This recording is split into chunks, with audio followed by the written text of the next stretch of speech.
Hey everyone, hopefully you're having a good day. My name's Andy. My channel is Finding Value. Today I'm going to answer some questions. I posted some information about the housing supply gap that widened in 2021 between household formations and the supply of homes.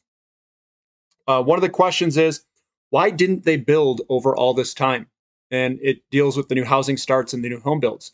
Well, in the mid 2000s, we had an overbuilt scenario. We built too many new homes. It was an oversupply. At the same time, they gave out a bunch of loans that were not good loans. So a lot of houses foreclosed. The number of homes that had foreclosed, and on top of it, all the new homes that were built in excess, the new home builders cut back on the homes because they couldn't compete with all the foreclosures. So there was a long period of time where they lost. They had to basically not build new homes and lost a lot of labor and workforce that left the industry. So they had to underproduce for a long period of time because of the problems that happened in the mid 2000s with foreclosures and building too many new homes. Therefore, in that period, 5, 6 year period, they didn't build really any new homes in relationship to how many they built in the past. We were at very low levels during that time frame, building 400, 500, 600,000 homes in relationship to household formations. That was more like a million to a million, 1.6 million, somewhere in that range. As we were going through that, the new homes should still be added to the market, but it couldn't compete at the price points with the foreclosures. So it just messed it all up, creating this massive scenario of a housing deficit or housing shortage. So the loaning and the overbuilding happening at the same exact time created this scenario where household formations are far outpacing the new home builds and that big deficit that occurred. That's the reason why. Andy, can you talk about housing affordability in the context of this shortage? Well, housing affordability is going to get a lot less affordable. That's a horrible metric to use. I see this all the time, and I don't know why people even talk about housing affordability. It's almost like a sore point for me. I hear it all the time. They say, well, houses are going to get less affordable. I'm like, no, duh. Like, if you have a massive shortage of 5.8 million homes, housing is going to get way less affordable. And with the number of home builds that are coming up and all the loans against it, you're going to have inflation in the system. That inflation is going to make housing affordability even worse because that money is going to push house prices higher because all you're doing is you're putting money in the hands of people. You know, and not too many people talk about the rotation of money. The rotation of money. When interest rates go up, they're going to force money out of bonds. Where's that money going to go? Where is that money going to go? If it's not going to go into stocks, or if they perceive stocks as being risky with increasing interest rates, it's going to have to go into smaller and smaller investment categories. Maybe you like housing. Housing's a much better buy right now than I would say the stock market is. I'd also say it's a better buy than the bond market. If inflation remains high, people aren't going to be buying bonds. So the affordability was the best it's ever been. It was the most affordable in the mid 2010s, mid and early 2010s.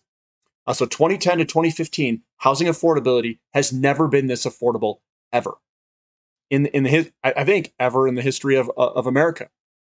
We are coming off incredibly low prices in terms of affordability. That I think is all going to unwind, and I think house prices are going to become a lot less affordable. Period. They're not going back down there, guys. That's my opinion. I don't think they're going back down there. I think we're going to have a lot of inflation. I think money's going to try to rotate over and seek other assets and investments.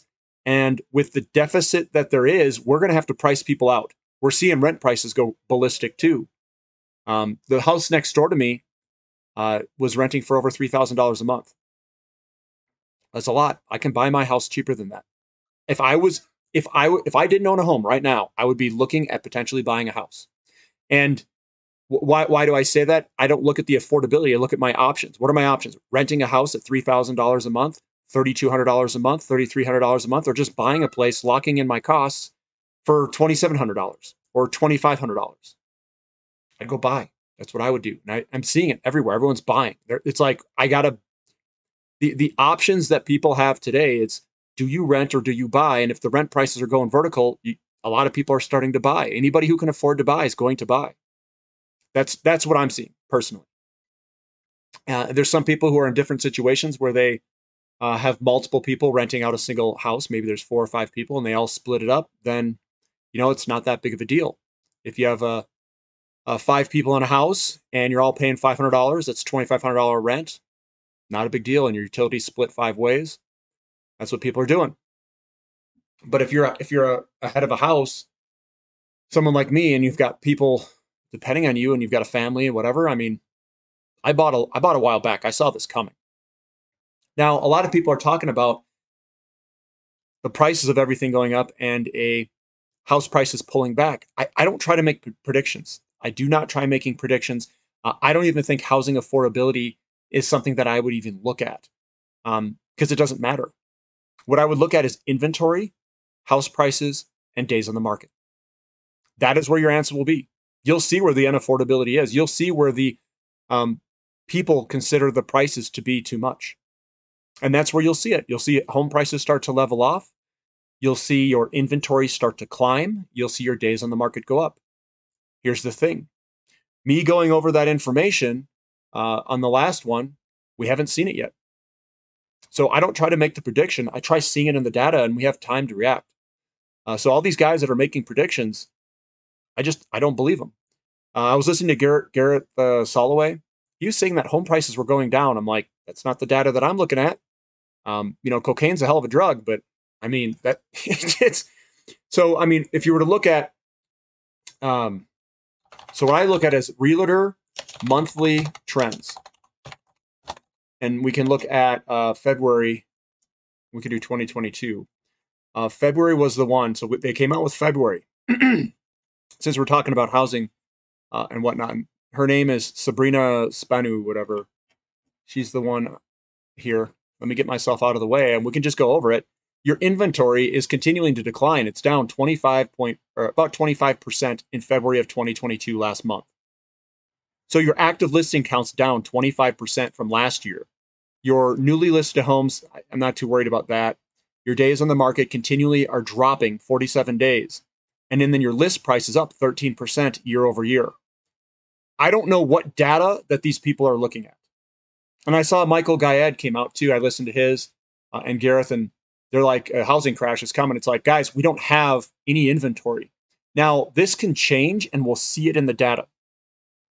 But from what they are saying and what the data I see is incongruent. It doesn't match. I don't care what the interest rates do. This is your ultimate determining factor of what prices do. It's your price, your days on the market, and your inventory. If your inventory continues to deplete, the prices are too low, the interest rates are too low. Period. Doesn't matter what anyone tells me. I don't care what they say. So I know Garrett was talking about a oil price that was going to decline. He says $70 based 100% off the chart readings. He took the lower trend line, projected it up, and said, "Oh, we hit our head on it." Well, maybe, but has he ever thought that maybe it was just a pause point that we came back and then we break through it again, almost like a cup and handle type pattern? That's very well possible. We don't have the inventory to go lower. We do not have the inventory of oil to go lower. We are eating through our strategic petroleum reserves. We are eating through our inventory levels. They are cheating the system, trying to move strategic petroleum reserves into inventory to slow the growth of the oil price. You can see it. It's a beauty when you know this stuff. You can't see that on a technical chart. And what I do is I combine absolutely everything. I combine inventory levels. I combine the market balance of the deficit and the surpluses. And then you combine, the technical analysis charts. You don't look at just one thing. You look at everything. So I'm going to be a bull until this tells me otherwise, until it tells me I shouldn't be a bull. But the home starts continue to go up. The permits went up too. We're over 1.8 million in permits. And guys, this isn't rocket science, even though I used to build rockets. But here it is, guys. Look, this is your new privately owned housing unit permits in place, 1.859 million. We are way up there. This has to reverse. You can't be calling. I mean, it's so ludicrous, in my opinion, to be calling, and some of these guys coming out, oh, house prices, they're going down. It's like, going down. None of the data that I just showed you shows housing prices going down. The permits are up. The new housing starts are up. We are over the average. So maybe, I don't know what it is. Maybe these guys need to start studying history. Maybe they should start getting up their statistics. Maybe they should go back to school, learn statistics, use those statistics, and then apply those statistics. I don't know. But it's you can project all you want. You don't need to project. There's no predictions that are needed. All you have to do is focus on what is. If you focus on what is, then you'll be fine. Watch your inventory levels. If the inventory levels continue to go down, if your active inventory goes down, prices can't go down. It means the prices are too low. So I don't know. I don't understand where some of these guys make their projections or their predictions, and some of them have they're motivated for the prices to go down. I know, like, Gareth is a renter, and I it doesn't matter to me if prices go up or down. I don't really care. I wanted to lock in my costs at a very low point, and I did. That's exactly what I did. I locked it in, said I'll perfectly be fine doing this, and I said if interest rates were to go down in the future, I'm going to refinance. That's exactly what I did with a market crash, which we saw in the diving copper to gold ratio and the interest rates diving with people running into bonds before the 2020 crash. People knew it was coming. Otherwise, those rates wouldn't have gone down like that. So it means it was a manufactured crash. If people knew beforehand that something was going down, that's why interest rates went down. That's why the banks knew insider information and bought the bonds before the crash. Otherwise, it wouldn't happen. So if you look at all these events, and if movements are occurring of money before the events in mass, it means something has happened. They already knew what was going to happen before it happened. And that's what we follow. That's our leading indicators. So I don't know. I mean, housing affordability, it's going to become a lot less affordable, period. And I've been in this camp all since 2012. If I knew what I knew, it's like, because I found this out a little bit later than 2012. But if I knew what I knew, I'd say, look, we're in a bull market in real estate since 2012, in a recovery phase at the bottom of 2009, 2010.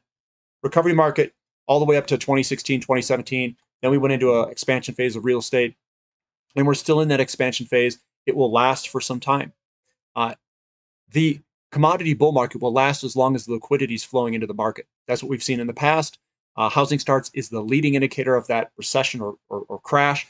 There could be a small recession midway in stocks that can slow down the move, but I don't think it will stop the move. This is structural by nature, demand, supply, and it's how much money people can afford. People are going to be brought with not really solutions, but maybe predicaments, saying, hey, look, you can either rent here or you can buy. What do you want to do? And if people can't afford to buy a house, they're going to rent it at extraordinarily high prices because we have a shortage of the number of homes in the system. I don't know. It's that simple in my viewpoint. Considering that the silver and copper typically underperform in past recessions, how does this tie into the thesis? If a recession comes in 2023, 2024, are we expecting the industrial metals to go down? They will go down if we go into recession, but there's nothing telling us that a recession's coming yet. So a lot of people they're kind of jumping the gun. They're saying, oh, if a recession comes, we'll see it with the housing starts. The housing starts will decline. The housing starts are your driver of your inflation. A recession is a slowdown in economic growth, but I don't think commodities will go down in a recession if inflation still is persistent, because the denominator of commodities and what they're priced in is in dollars. Dollars is a function of the pricing mechanism of all commodities. So if your inflation continues to go up, Your commodities will too, and same with housing. Because the driver of inflation is the credit expansion of the loans against the new homes in the system. That is your inflation. That's the M2 money supply. And that hasn't gone down. Banks are not positioning for a recession. No recession. Remember that they control this stuff, guys. No recession, in my opinion. And at least not, I mean, maybe 2023, 2024, but that's too far out. We can't see that far out with the data that we watch. But I don't think we're going to have one in 6 months. I don't think so. You'd see interest rates start to decline. You see people running into bonds. Right now, we see the exact opposite. We see people running away from bonds, interest rates going up, and money flowing into commodities and precious metals and whatnot. Now, I'm not talking about that we're just going to see some straight move higher. What we're looking at is a stair-stepping pattern higher of commodities. Nothing goes in a straight line. Nothing goes in a straight line. Are you factoring in artificial demand from easy credit when considering the supply crunch? Well, so the easy credit would be the affordability aspect of a supply crunch. So I'll ask you kind of the opposite question. At what interest rate do you think demand's going to die off? How about that question? So if we're in a supply crunch, the interest rate is kind of irrelevant because you're still going to have the homes will be too few. So now you're looking at the affordability, but we have to become less affordable. The interest rate was completely mismanaged, in my opinion, by the Federal Reserve. We should be at rates far higher than this. Problem is, we have too much debt in relationship to how much cash we have in the system. So they're going to have to pump this system full of cash to reduce the debt levels. That's my opinion. So what should house prices be if you have trillions of dollars that need to move somewhere? If you have trillions, let's say you've got a housing market. I don't know what's the housing market in terms of its market cap. Residential real estate. We'll call it like market cap. 1.2 trillion. The housing market surpassed the 1 trillion milestone in 4 states last year. Colorado now worth 1.2.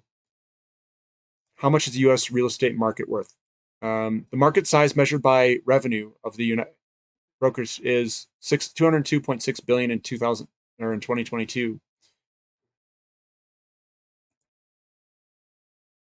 Okay, the value of all the world's real estate reached 326.5 trillion in 2020. And that's the real estate of everything in the entire world.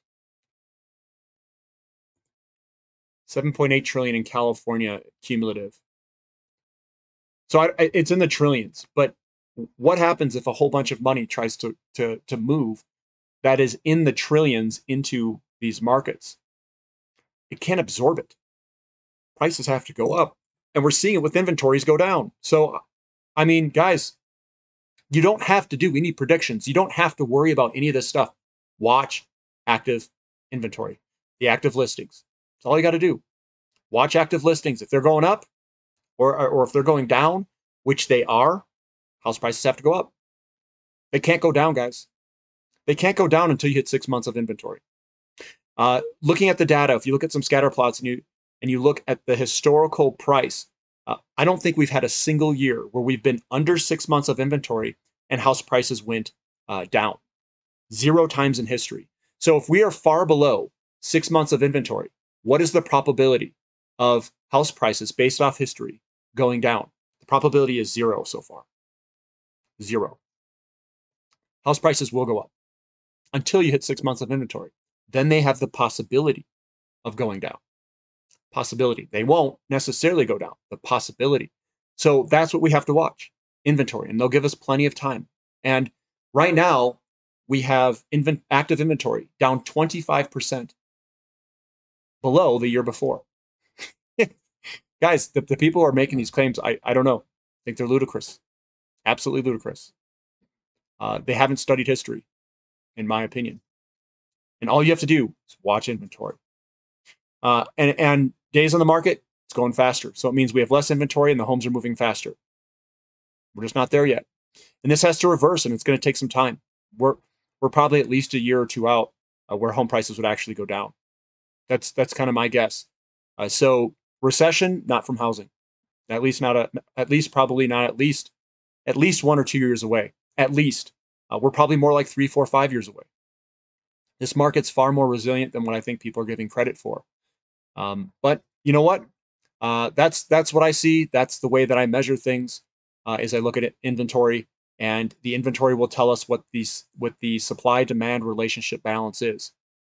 And we can't be going lower in inventory and have house prices go down at the same time. It's incongruent. I'm sorry. And we're below 6 months. Never had in history, we've never had a down. When I mean by down, I don't mean that the rate is slowing. What I mean is that the price actually goes lower. So if the price is at $400,000 right now, we won't go below $400,000 until we get above 6 months worth of inventory for the possibility of it to decline. All right, guys. Hopefully this answered your questions. Thank you for listening. Give me a thumb up for the content. Subscribe to the channel. Check out my website below if you guys like what I'm doing here. It's a pay-for subscription website. It's finding-value.com.